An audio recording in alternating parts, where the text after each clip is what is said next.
রংপুরে জাঁকজমকভাবে একই মঞ্চে যৌতুকবিহীন বিয়ে হয়েছে ১২ দম্পতির। শনিবার বিকেলে রংপুরের রূপকথা থিম পার্ক কনভেনশন হলে যৌতুকবিহীন এই বিয়ের আয়োজন করা হয়। আয়োজন করে আলহাজ শামসুল হক ফাউন্ডেশন। শাহ বাইজিদ আহমেদের প্রতিবেদন। ফুলে ফুলে সাজানো হয়েছে বিয়ের আসর। বিলাসবহুল গাড়িতে চড়ে এলেন 12 যুবক। প্রত্যেকের গায়ে জড়ানো আরবের ঐতিহ্যবাহী পোশাক। লাল গালিচা মারিয়ে উঠলেন বিয়ের মঞ্চে। যে সাজসজ্জায় তারা বিয়ে করতে এসেছেন এটা তাদের বহন করতে পারার কথা নয়। তাদের এই চাকচিক্যের মধ্যে এনেছে আলহাজ শামসুল হক ফাউন্ডেশন নামের একটি সংগঠন। কনেরাও ছিলেন ঝলমলে পোশাকে। নতুন এই বর কনেরা জানান, যৌতুকবিহীন বিয়ে করতে রাজি হওয়ায় তাদের এমন জাঁকজমক বিয়ের আয়োজন করেছে আলহাজ শামসুল হক ফাউন্ডেশন। শুধু যৌতুক নয়, সমাজের মোহরানার সহজলভ্যতা নিয়েও তাদের প্রচারণা ছিল।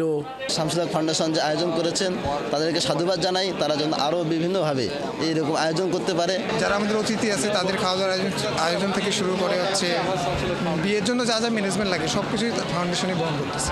এতদিন এটা শুধু কল্পনার মধ্যে ছিল, এটা যে বাস্তবে একটা রূপ দিতে পারে, এরকম যে একটা হইতে পারে, আমি এখানে আজকে আসে বুঝছি। আমার কোনো টাকা পয়সা খরচ হয় নাই ভাই।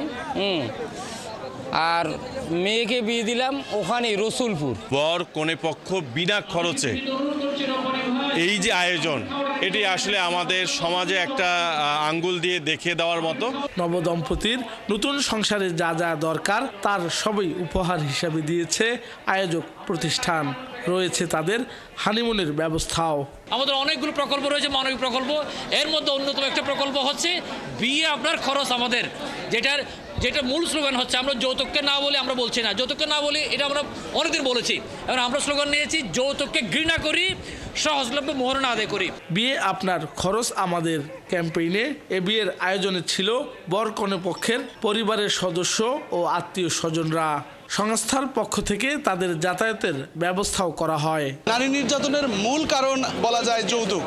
আলহাজ শামসুল হক ফাউন্ডেশন যে আজকের যে গণবিবাহ, যৌতুক মুক্ত গণবিবাহের আয়োজন করেছে, এর দ্বারা আশা করা যায় যে অত্যন্ত গুরুত্বপূর্ণ একটা ইফেক্ট সমাজের মধ্যে পড়বে, একটা ফলাফল পাওয়া যাবে। আয়োজকরা জানান, আর্থিক সংকট কিংবা সামর্থ্য না থাকায় যারা বিয়ে করতে পারছেন না তাদের সহায়তা দিয়ে একটি শৃঙ্খল সমাজ প্রতিষ্ঠাই তাদের লক্ষ্য।